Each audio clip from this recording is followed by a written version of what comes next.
Hi fam, my name is Tiffie and welcome to my channel. I won't even hold you, let's just get right into this spoiler-free review of Marvel Studios' Shang-Chi and the Legend of the Ten Rings, which just came out in theaters this past Friday, September 3rd. Yes, go see this movie. Obviously, it's a Marvel film and very much part of Phase 4 of the MCU in a post-Endgame world, but it doesn't really feel like it. So whether you're a Marvel fan or not, I highly recommend that you see this movie. The fight sequences were amazing. I don't know, maybe I'm tripping. Someone correct me if I'm wrong, but we don't really get like martial arts in the MCU, have we? I don't think that we have, so it just brings that level that we haven't seen in these films yet, and it's...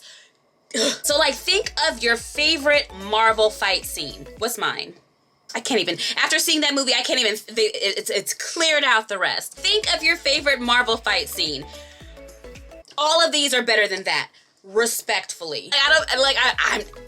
I don't make the rules. And it's not all speed and shock value. There are just moments in this film. It's beautiful. It's very well choreographed. It's very well executed. Everything about it just flows. It flows. Be the leaf. Speaking of which, very early into the film, I'm picking out all these different references, and I honestly don't know if it was just me. I don't know if it was intentional on the filmmaker's part, but it gave us so much.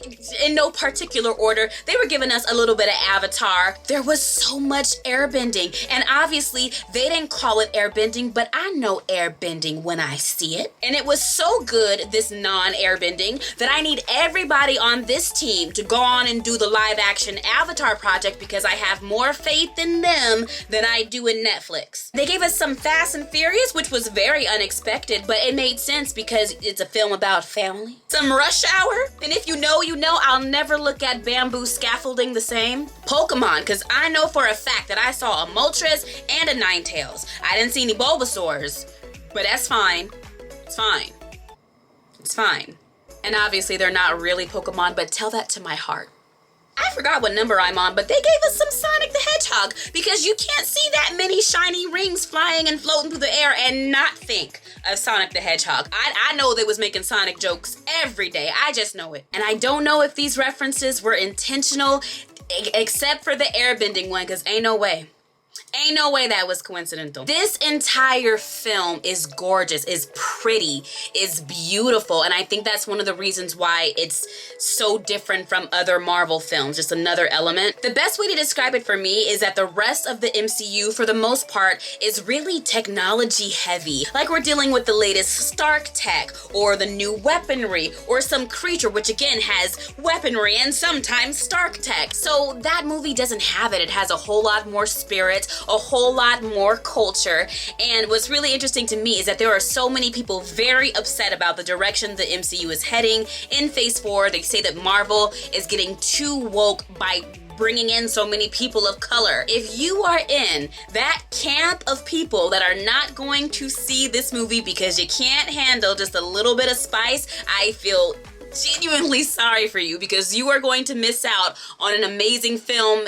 And for what? Even the music, fam. We haven't had a soundtrack this lit since Black Panther. And I'm sure that there are going to be some great think pieces written about the intersection of Asian culture and Black culture, particularly when it comes to hip hop, especially because the character of Shang-Chi lives in San Francisco Bay Area. I'm gonna leave that type of content to folks better equipped to have those type of conversations, but I will tell you that this soundtrack goes hard. I personally don't see anything wrong with watching a fight scene with crazy choreography to a beat.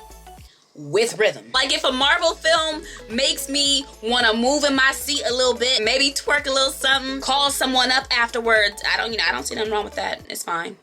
Every performer deserves their flowers, every single last one of them. There are even several cameos, some familiar faces that pop up from the MCU, and we have some nice full circle moments that just make my heart so happy. I will not give them away.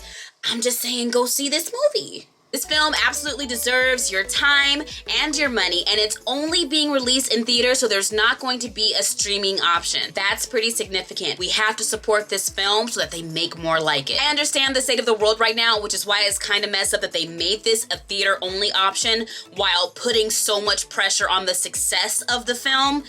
So don't compromise your safety, but if you are feeling okay with it, please go support this movie. Run that coin. Now, unless you're familiar with the comic books, this is going to be a completely new set of characters, all new faces, all new stories, but you can prepare a little bit for this film if you want to. It's not necessary. Watch Iron Man 3, and there was a short that was released in 2014, right after Iron Man 3, called All Hail the King. That was just re-released on Disney Plus because they know what they're doing. And like I said, it's not necessary to see that before seeing the film. You'll be able to follow, understand everything, but they are linked and it is referenced. And as you can expect with Marvel films, there is a mid-credit scene and a post-credit scene, so make sure that you stay right there in your seat. Who leaves?